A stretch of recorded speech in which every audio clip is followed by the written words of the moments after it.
Hi I am doctor Anushka, welcome to my channel. आज मैं video में अपने साथ वाले एक्सटर्न्स का इंटरव्यू लेने वाले हैं। ये मेरे फ्रेंड्स हैं, मेरे रूममेट्स हैं, मैं इनके साथ रहती हूँ। तो मैंने सोचा कि हम एक गेम खेलते खेलते क्वेश्चन सॉल्व करेंगे जो एफएमजी के रिलेटेड। ये बलून्स फुलाए हैं, इन बलून्स के अंदर चिट है। तो मुझे जो गेम खिलाना था वो इसमें सिरिंज यूज़ करेंगे इनको, इनके अंदर लाइक एयर डालने के लिए, और फिर उसके बाद जो चिट निकलेगी वो सारे क्वेश्चंस आंसर करेंगे। ठीक है, so let's start. Hi, myself Neetu Rathor. I did my MBBS from Ukraine and I scored 205 marks in Jan 23 FMG exam. Hello guys, my name is Priyanka Rathor. Sorry, Dr. Priyanka Rathor. So I did my MBBS from Ukraine. I scored 206 in my FMG exam in my very first attempt. Hello, myself Dr. Chanchal Chauhan. I did my MBBS from Kazakhstan. I passed my FMG Jan 2023. I scored 215 marks. Involve थी, ऐसा नहीं था कि मैंने बिल्कुल छोड़ दिया था सोशल मीडिया या मैं बिल्कुल कट हो गई थी। मतलब मैंने इंस्टाग्राम भी यूज़ किया है क्योंकि हाँ मैं इन्वॉल्व थी, क्योंकि हमारे ऊपर है कि हमें सोशल मीडिया को कैसे यूज़ करना है। मैंने उसे गुड वे में यूज़ किया है। जैसे इंस्टाग्राम पे मैं बहुत सारे टीचर्स को फॉलो करती थी, तो वो अपडेट्स डालते थे, क्वेश्चंस डालते थे, तो in a good way I use the social media. तो मेरे लिए अच्छा था और मैं यूज़ करती थी। पहले तो मैं सुबह उठती थी अराउंड 7:30 8 के बीच में उठती थी। उसके बाद फ्रेश होती थी, देन एक्सरसाइज करती थी क्योंकि वो ज़रूरी है। फिट रहना भी ज़रूरी है, पढ़ाई तो होती रहती है। उसके बाद अपनी ग्रीन टी लेती थी, फिर सोशल साइट यूज़ करती थी। उसमें मैं क्वेश्चंस देखती थी इंस्टा पे, टेलीग्राम पे, थोड़ा वार्म अप करती थी अपने आप को पूरे डे के लिए। उसके बाद थोड़ा रिवाइज करती थी जो मैंने प्रीवियस पढ़ा है या जो मैं भूल सकती हूँ टॉपिक। उसके बाद मैं पढ़ती थी, वीडियोस देखती थी पहले, उसके बाद रिवाइज करती थी। फिर लंच ब्रेक के टाइम खाना खाती थी और मैं सो जाती थी क्योंकि दोपहर में नींद चाहिए ही चाहिए, बिना सोए मैं कुछ नहीं कर सकती।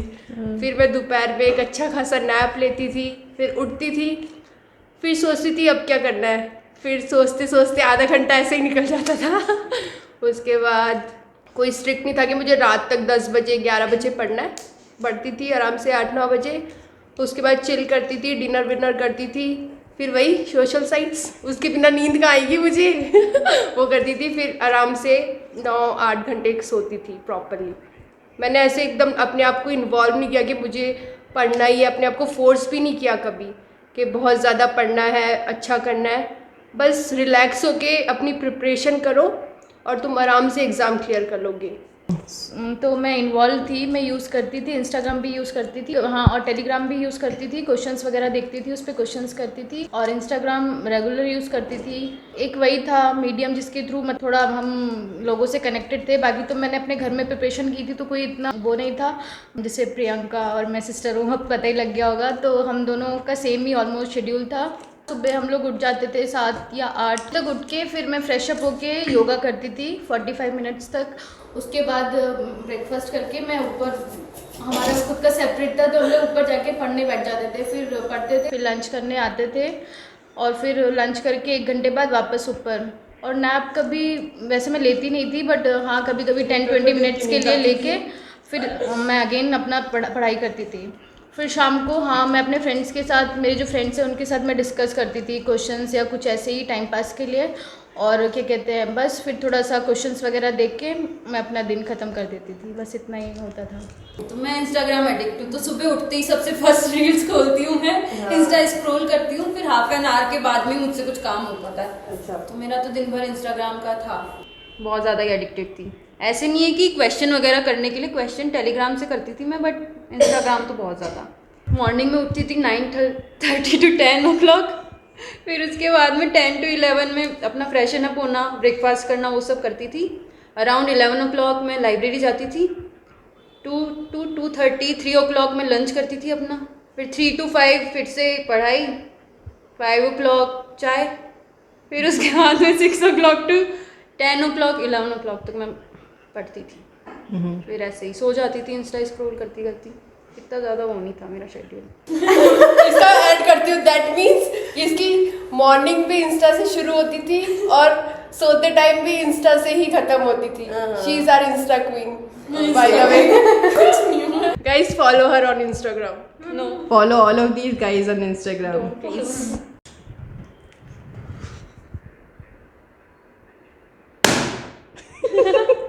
हाँ, घर पे रह के मैंने अपनी प्रिपरेशन की थी और मैरो से पढ़ती थी मैं।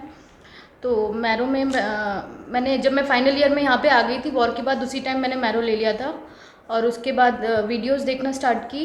वीडियो देखती थी और उनके साथ उनके क्वेश्चंस क्यू बैंक करती थी। और फिर जुलाई अराउंड जुलाई मैंने मंथली एक जीटी देना स्टार्ट कर दिया था। तो हाँ, इस तरह से मैंने अपनी प्रिपरेशन की। तो मेरा तो सोर्स था प्रेपलेटर, हमेशा से प्रेपलेटर पे रिलाई किया मैंने। जब कोरोना हुआ था हमारे 3rd ईयर में, तभी मैंने प्रेपलेटर ले लिया था और मैं तब से ही पढ़ाई करती थी।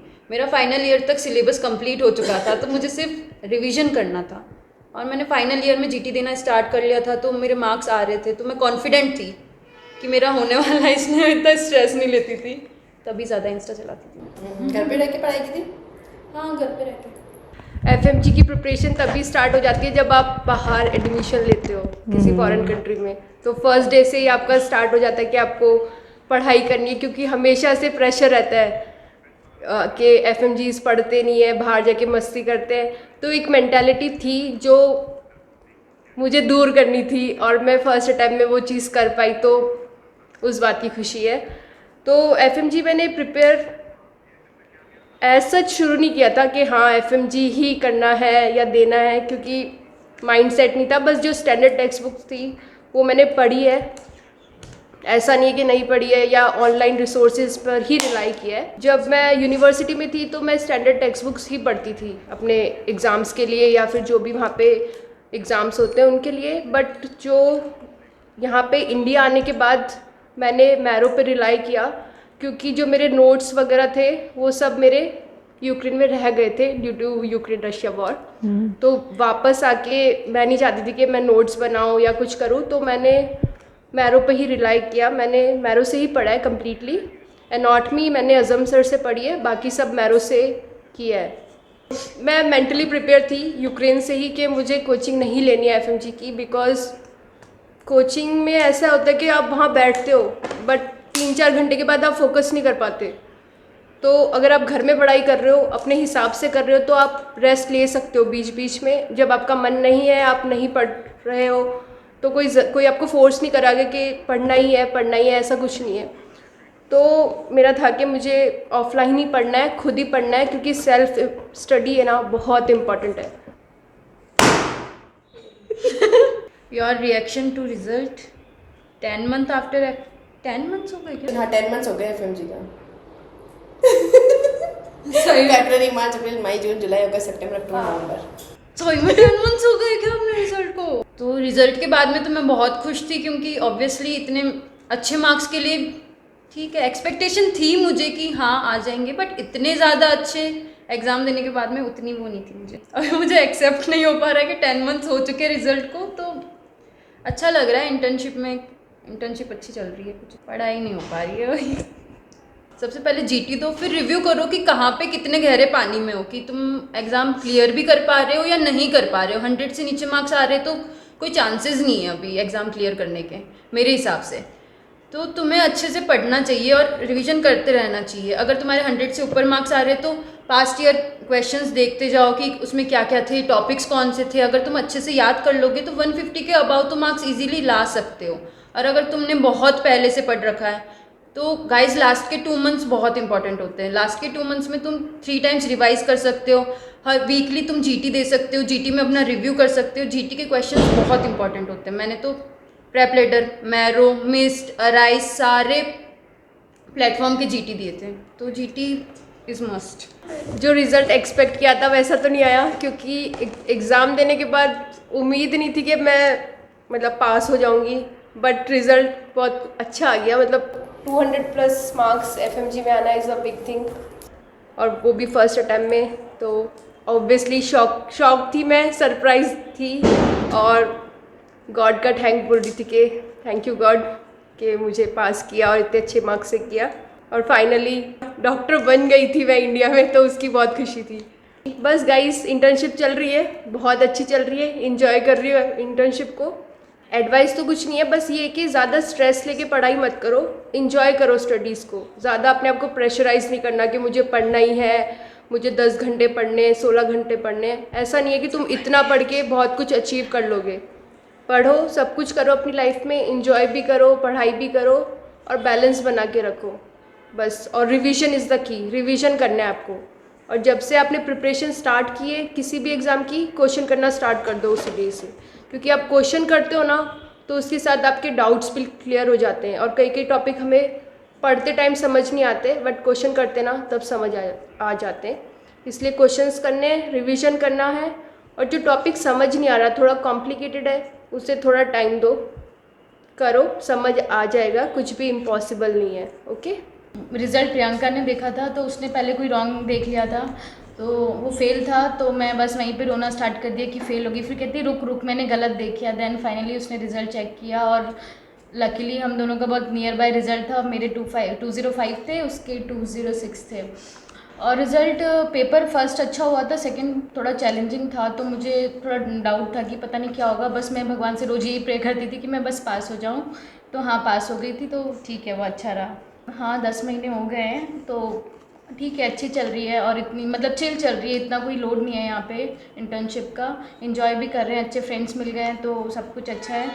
और एडवाइस गाइस मैं यही बोलूँगी कि अगर तुम्हें सच में एफएमजी निकालना है तो तुम जो अब तुम्हारे कॉलेज में चलता है साथ में वो पढ़ते रहो, और एटलीस्ट 2 घंटे तो अपनी पढ़ाई को दो, क्योंकि वो इम्पॉर्टेंट है। तुम्हें सीरियस होना पड़ेगा, क्योंकि एफएमजी अभी तो बहुत सारे ऑनलाइन प्लेटफॉर्म्स है जिसकी वजह से तुम पढ़ सकते हो ईजिली, तुम्हें दिमाग में चीज़ें चली जाती है, क्योंकि किसी को भी बुक्स पढ़ना इतना अच्छा नहीं लगता है। तो हाँ, तुम रोज़ वीडियोस देखो, क्वेश्चंस करो, और जो अपने बड़े बड़े सब्जेक्ट्स है, जैसे मैंने अपनी पीडिया, गायनी, सर्जरी, वहीं पे हमारे यूनिवर्सिटी के एग्ज़ाम थोड़े डिफ़िकल्ट होते थे, तो मैंने कोशिश की थी कि मैं वहीं पे पढ़ लूँ। तो यहाँ पे आके मैंने उनको सिर्फ रिवाइज़ किया था। मुझे इतना ज़्यादा मतलब मैं पैनिक नहीं हुई थी कि मेरे वो सब्जेक्ट कैसे होंगे, मैंने सिर्फ उनको रिवीजन किया था।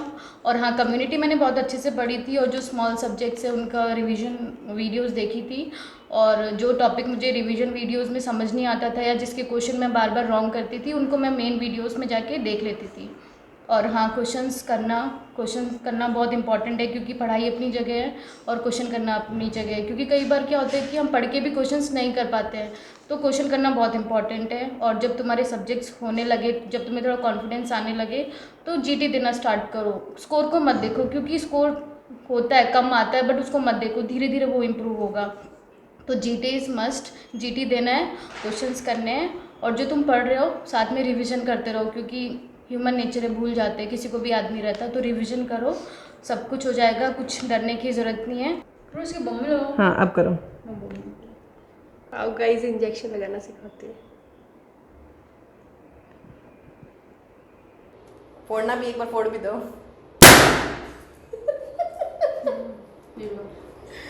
गाइस, सिरिंज लगा के हमेशा उसको बंद करना है ताकि किसी को ब्रेक ना हो। Very good. पेपर के जस्ट बाद मेरा जो फर्स्ट पेपर था वो अच्छा हुआ था। जो सेकंड पेपर था it was complicated, tricky, but ये था कि हाँ मैं पास हो जाऊंगी। मैं नॉर्मल थी, बस मुझे ये था कि मेरे 175 तक मार्क्स आ जाएंगे, बट ये मैं इतनी भी नेगेटिव नहीं थी कि मैं फ़ेल हो जाऊंगी। ज़्यादा तो एक्सपेक्ट नहीं किया था, बस 175 तक एक्सपेक्ट किया था कि इतने मार्क्स मेरे आ जाएंगे, और उसके बाद थोड़ी देर बाद मैं नॉर्मल हो जाती हूँ। मैं ज़्यादा चीज़ों को सोचती नहीं हूँ, तो बस इतना ही सोचा आधा घंटा, उसके बाद नॉर्मल हो गई। फर्स्ट पेपर कंप्लीट हो गया था अप्रॉक्सीमेटली लाइक इन 140 और 135 मिनट्स में, क्योंकि मेरे पास बहुत टाइम था तो मैं बार बार उसको रिव्यू कर रही थी। कंप्लीट मैंने जो पेपर सबमिट किया था वो मैंने 10 मिनट पहले कर दिया था फर्स्ट पेपर, और जो सेकंड पेपर था टाइम लगा था, वो भी अप्रॉक्सीमेटली मेरा 10-15 मिनट पहले कंप्लीट हो गया था बस। ठीक है। क्योंकि मैं थोड़ा टाइम इसलिए रखती हूँ ताकि मैं रिव्यू कर सकूँ कि कोई क्वेश्चन छूटा तो नहीं है, या फिर कोई क्वेश्चन मैंने गलत तो मार्क नहीं कर दिया। क्योंकि कभी कभी ऐसा होता है कि तुम जल्दबाजी में तुम्हारे क्वेश्चंस मतलब आंसर है वो अच्छे से टिक नहीं हो पाते और वो कोई और गलत हो जाता है। तो प्लीज़ गाइस, अपने लास्ट के 10 या 15 मिनट ऐसे रखो जिसमें आप रिव्यू कर सको अपने आंसर्स, या फिर कोई छूट गया है वो चीज़। ठीक है। जो मेरा फर्स्ट पेपर था वो बहुत जल्दी हो गया था, अराउंड 60 मिनट्स में हो चुका था मेरा पेपर। तो मैंने आसपास देखा तो मुझे सारे बच्चे पेपर देते हुए लगे, तो मुझे लग रहा था या तो मैं फेल होने वाली हूँ या फिर क्या पता कुछ ज़्यादा ही अच्छा होने वाला है। तो मैंने उस पेपर को फिर बचे हुए टाइम में रिव्यू किया, बैठी रही और वो कर दिया। फर्स्ट पेपर के बाद में तो मैं बहुत कॉन्फिडेंट थी कि अच्छा होगा। सेकंड पेपर आया तो सेकंड पेपर बहुत ट्रिकी था। सेकंड पेपर में ऐसा था कि बहुत सारे क्वेश्चंस नहीं आ रहे थे मुझे, तो उसके बाद में भी सेकंड पेपर अराउंड मेरे 100 मिनट्स या 110 मिनट्स में हो गया था। उसके बाद का टाइम मैंने रिव्यू वगैरह करने में लगाया। जब मैंने पेपर दे दिया उसके बाद में जो टीचर्स के रिव्यू आते हैं ना, वो मैंने चेक किए थे और मेरे फर्स्ट पेपर में मैं काउंट करके चल रही थी कि अराउंड 100 मार्क्स आएंगे और सेकंड पेपर के रिव्यू के थ्रू मैंने 50 मार्क्स काउंट किए थे। तो मैंने सोचा था कि चलो एग्ज़ाम तो पास हो रही हूँ। फर्स्ट पेपर टाइम तो हाँ, मेरे जब 59 सेकंड्स बचे थे तब मेरा पेपर कंप्लीट हुआ था। तो मेरा मतलब मैं बहुत रिलैक्स होकर पेपर करती हूँ, लाइक ऐसे नहीं कि बहुत हरी भरी, आराम से पेपर कर रही थी मैं कि चलो मुझे बाद में बैठना ना पड़े, और वैसे भी मैं आराम से ही करती हूँ। तो 59 सेकंड्स बचे थे तब मैंने अपना पेपर पूरा कंप्लीट कर लिया था। फर्स्ट पेपर अच्छा हुआ था। सेकंड पेपर बहुत चैलेंजिंग था, ट्रिकी था, तो उसमें मुझे टाइम लगा था। लाइक हमको सर्जरी या मुझे ऐसे लगता गायनी और पीएसएम के क्वेश्चंस भी अच्छे नहीं थे, तो मैं एक्सपेक्ट नहीं करी थी कि पेपर ऐसा आएगा, बट ठीक है, क्या कर सकते हैं। तो वो भी हो गया था, उसमें भी कुछ 10 मिनट्स बचे थे, उससे पहले मेरा पेपर हो गया था। और पेपर के बाद रिएक्शन लाइक फर्स्ट पेपर के लिए तो ठीक था, बट मैं वरी थी सेकंड पेपर की वजह से कि पता नहीं पास होंगी या नहीं। तो अराउंड 1 आवर तो मुझे टेंशन हुई ये वो कि पता नहीं क्या होगा। बट उसके बाद हम लोग कहीं जाने वाले थे, विजिट करने वाले थे किसी टेम्पल पे, तो वहाँ पे जाके मैं भूल गई। फिर मैंने सोचा कि अब जो होगा देखा जाएगा, गो विद द फ्लो, तो फिर ज़्यादा वरी नहीं किया। That's it. लाइक मैं जोधपुर, हम लोग मेरा सेंटर था, तो हम लोग 2 दिन पहले पहुंच गए थे, क्योंकि मतलब मुझे जाके रिलैक्स होकर नॉर्मल होना था कि ऐसे नहीं कि मैं जा रही हूँ ट्रैवल करके नेक्स्ट डे मुझे उठ के जाना है। तो हम 2 दिन पहले चले गए थे, होटल में थे, तो आराम से कुछ पढ़ा नहीं, कुछ नहीं किया, होटल में खाना खाया, इंजॉय किया, वीडियोज़ बनाई, और टीचर्स के कुछ वो आ रहे थे विशेज़, तो बस वो देखे। बाकी मैंने सोचा था कि मैं कुछ देखूँगी, कुछ वीडियो मतलब एंड के लिए, बट मैंने कुछ नहीं देखा सीरियसली। तो रिलैक्सिंग था। और एग्ज़ाम डे ठीक था, जो भी था। एंड आफ्टर एग्ज़ाम मैं भूल गई थी कि अब मुझे कुछ नहीं है, मुझे कुछ फोकस नहीं करना कैसा हुआ कैसा नहीं हुआ, तो मैं बस गो विद द फ्लो वाला सीन था। तो कुछ ज़्यादा वरी नहीं करी थी, बस रोज़ ये प्रे कर दी थी, भगवान मेरे को 150, प्रियंका को 151 बस पास कर दो, दैट्स इट, और कुछ नहीं चाहिए। तो बस ऐसा ही था और कुछ नहीं। अच्छा, रिवीजन मतलब हम लोग पढ़ लेते हैं, लेकिन लास्ट में ऐसा होता है कि हम रिवीजन के लिए टाइम नहीं रखते हैं। तो वो टाइम रखना बहुत ज़रूरी है, और 19 सब्जेक्ट्स है, बहुत ज़्यादा है। तो ऐसा नहीं कि तुम 15 डेज़ रखो, वो रखो, एक अच्छा टाइम पीरियड तुम्हें रखना चाहिए रिवीजन के लिए। 1 डे बिफोर तो मैं बहुत एंशियस थी। मैं वैसे भी बहुत एंशियस पर्सन हूँ, बहुत ज़्यादा एंजाइटी होती है मुझे। और हमारे होटल के पास में खाटू श्याम जी का मंदिर था, तो एक्चुअली हम खाटू श्याम जी के मंदिर विजिट करने गए थे और खुश थी मैं। एग्ज़ाम डे के दिन तो कुछ इतना समझ नहीं आया, क्योंकि मॉर्निंग 7 o'clock जाना था वहाँ पे, फिर उसके बाद में चेकिंग हो रही थी, सब अंदर बैठ रहे थे, तो इतना कुछ समझ नहीं आया। और जब एग्ज़ाम कंप्लीट हुआ उसके बाद में लगा कि चलो थोड़ा हार्ड था, एटलीस्ट पास हो जाए। मेरे अकॉर्डिंग सबसे इंपॉर्टेंट चीज़ है प्रीवियस ईयर क्वेश्चन और मोस्ट रिपीटेड टॉपिक। तो अगर जो रिपीटेड टॉपिक है, जो बार बार प्रीवियस ईयर में आ रहे हैं, उनको अगर तुम याद कर लेते हो, तो अराउंड 50 क्वेश्चन तो ऐसे ही होते हैं जो बार बार रिपीट हो रहे होते हैं। तुम्हें इतना स्ट्रेस लेने की ज़रूरत नहीं होती। 150 तो तुम इजीली क्लियर कर सकते हो, इजीली स्कोर कर सकते हो। एग्ज़ाम के एक दिन पहले मैं बहुत चिल थी, क्योंकि मैं ऑलरेडी बहुत जीटीज़ दे चुकी थी, तो मुझे लग रहा था एफएमजी भी एक तरह से जीटी है मेरे लिए, तो मैं रिलैक्स कर रही थी। मैंने प्लान किया था कि मैं कुछ लास्ट मिनट रिवीजन करूँगी, बट नहीं कर पाई क्योंकि मैं चिलिंग मोड पे थी, तो मैंने ज़्यादा कुछ पढ़ा नहीं लास्ट मोमेंट पे। कोशिश की थी बट नहीं हो पाया। सो गाइज़, आप कोशिश करना कि एग्ज़ाम के एक दिन पहले रिलैक्स रहें, ज़्यादा एंशियस ना हो, क्योंकि उससे आपकी जो परफॉर्मेंस है एग्ज़ाम में वो ख़राब हो सकती है। इट्स जस्ट एग्ज़ाम, कोई बहुत बड़ी चीज़ नहीं है कि आप कुछ गलत करोगे या गंदा करोगे तो कुछ हो जाएगा, कुछ नहीं होगा। It's just exam. जो मोस्ट इम्पॉर्टेंट थिंग है वो है PYQs, GTs। Most important is GTs, वो आपको करने हैं, क्योंकि रिपीटेड क्वेश्चंस आते हैं, लैंग्वेज अलग होती है, बट जो कॉन्सेप्ट है, टॉपिक सेम रहता है, इसलिए उन पे ज़्यादा फोकस करो। One more thing guys, yes, PYQ is very important, you have to do it। मतलब छोड़ना ही नहीं है, PYQs तो करने ही है। मतलब बोलते हैं बच्चे कि नहीं आते, बहुत चीज़ें हैं जो स्टार्ट रिपीट होती है, और टॉपिक्स आते हैं, मतलब रिपीट होते हैं टॉपिक्स। एग्जैक्टली तो क्वेश्चन नहीं बनेगा, ऑब्वियस सी बात है, लेकिन हाँ टॉपिक्स आते हैं, रिपीट होते हैं, तो तुम्हें PYQs करने, रटना नहीं है, उनको समझना है। सो PYQ इज़ इम्पॉर्टेंट, यस। मेरा तो यहाँ पे भी गया। तो मैंने जीटी देना तो बहुत पहले से स्टार्ट कर दिया था, कोरोना टाइम से स्टार्ट कर दिया था। तो मैं तो बहुत ही कॉन्फिडेंट थी जीटी को लेके कि ठीक है चलो जीटी में अच्छा स्कोर हो रहा है, वहाँ पे भी हो ही जाएगा।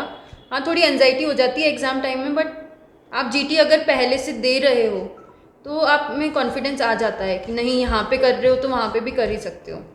तो मैंने जब स्टार्ट किया था, मैंने बहुत पहले ही स्टार्ट कर लिया था कोरोना टाइम में। क्या एफएमजी एग्ज़ाम के 3 साल पहले से प्रिपरेशन मैंने स्टार्ट कर ली थी। तो फर्स्ट जीटी मैंने तब दिया था, उस जीटी में मेरा स्कोर आया था 120 के अप्रॉक्स आया था। फिर जब मैंने लास्ट टाइम में जीटीज़ दिए थे तब मेरा स्कोर अराउंड 200 हो रहा था। प्रेप में मेरे 195 प्लस मार्क्स आ रहे थे। जब मैंने मैरो का दिया था तब 235 मार्क्स मेरे हाईएस्ट आए थे, 245 235, और मिस्ट में मेरे 210 के अप्रॉक्स आ रहे थे। तो मुझे हमेशा से लग रहा था कि जो एवरेज होगा इन तीनों का वही आने वाले हैं। तो ऐसी कोई मेरी स्ट्रैटेजी नहीं होती जीटीज़ देने की, बट ऐसा होता है कि आपको कोई इजी क्वेश्चन लग रहा है तो उसमें कम टाइम दो, जो ज़्यादा लेंथी है उसमें भी तुम अपना टाइम मैनेजमेंट करने की कोशिश करो। मैं ज़्यादा टाइम इतना क्वेश्चन में लगाती नहीं हूँ, फटाफट क्वेश्चन पढ़ती हूँ और जो फर्स्ट क्लिक होता है आंसर हमेशा वही करती हूँ। तो इतना कुछ ज़्यादा था नहीं, बट जीटी के बाद वाला जब आपका रिव्यू होता है वो ज़्यादा इंपॉर्टेंट होता है, वो सबसे ज़्यादा मैटर करता है। जब आप रिव्यू कर रहे हो तब देखो कि आपके कौन से सब्जेक्ट में मार्क्स ज़्यादा आ रहे हैं, कौन सा सब्जेक्ट आपका स्ट्रॉन्ग है और कौन सा सब्जेक्ट आपका सबसे वीक है।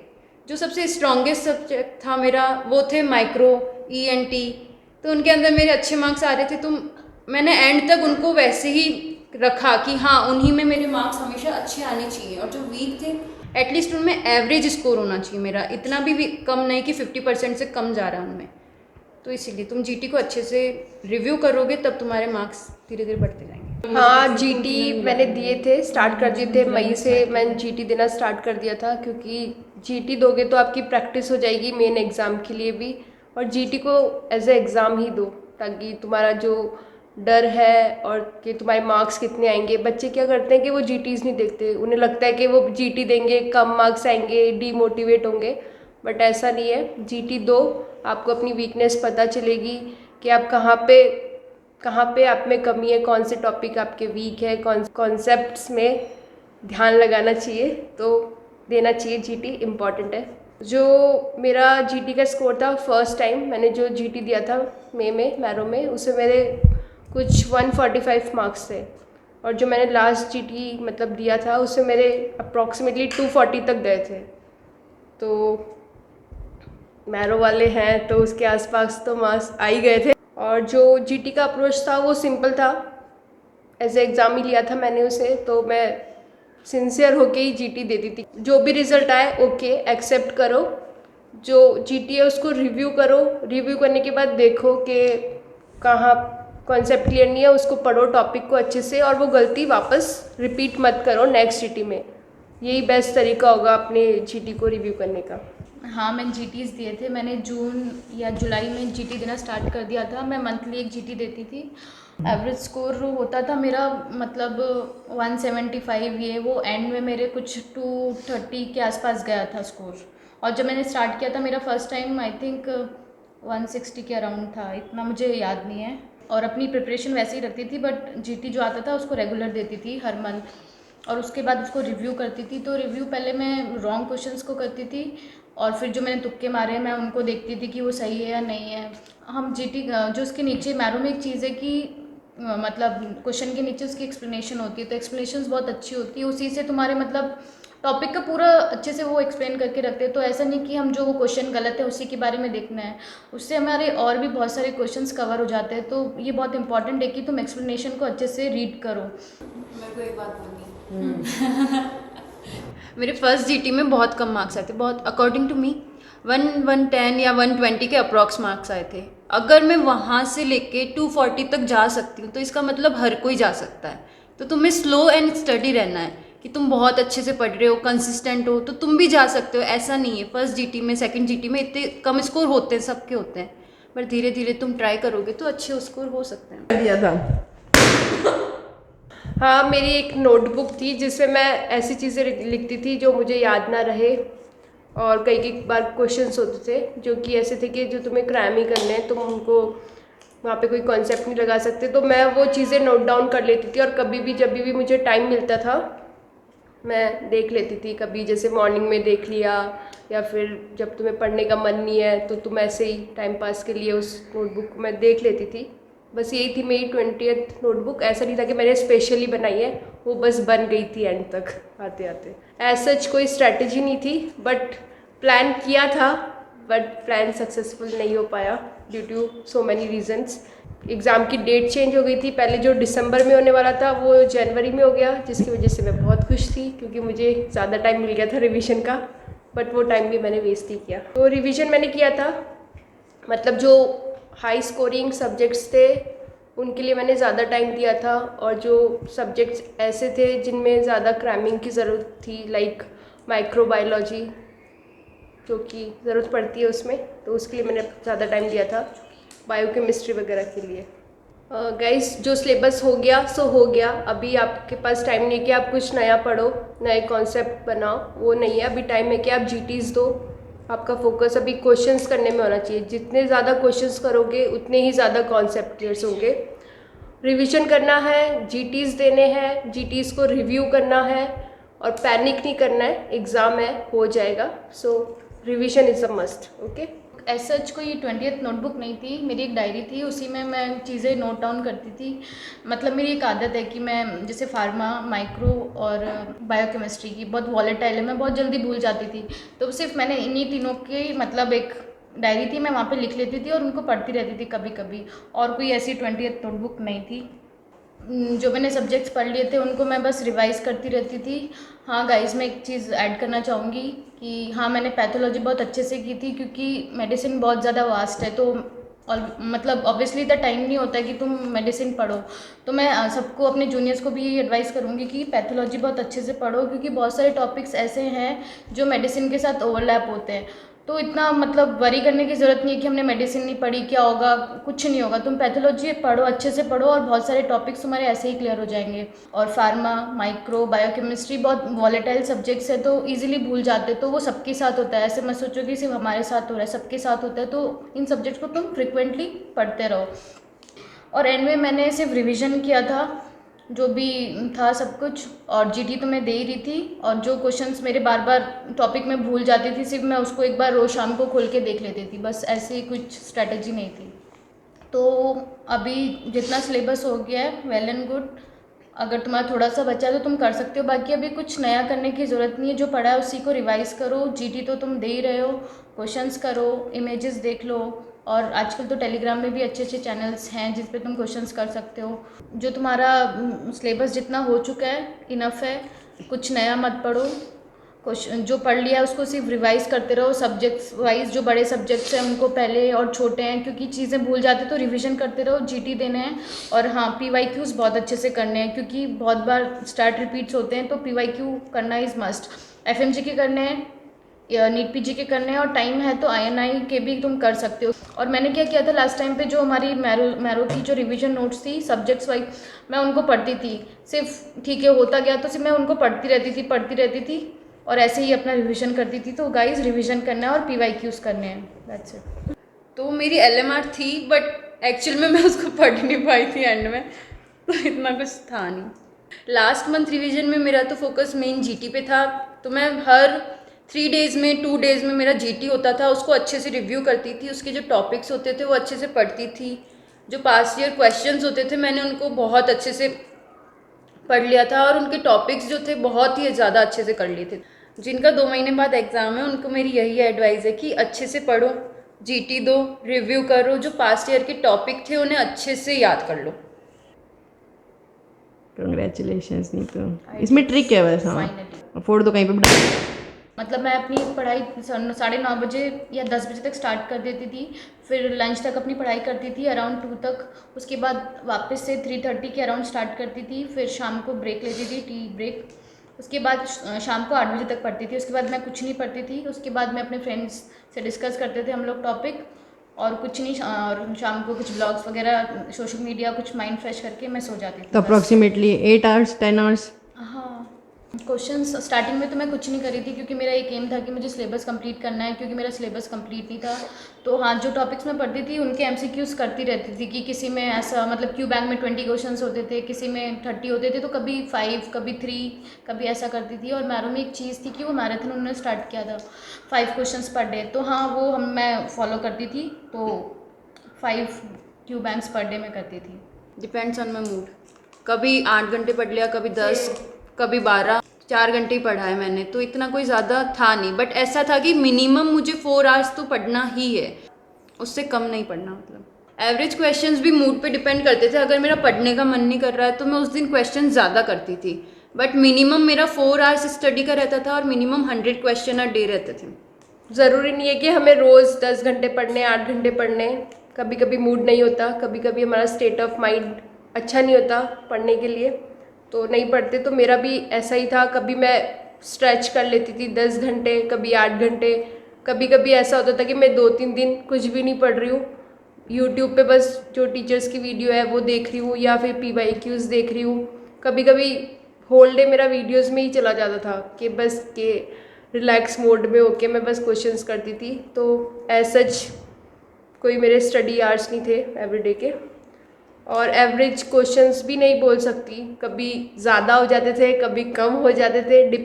All depends upon my mood, क्योंकि मैं बहुत मूडी हूँ।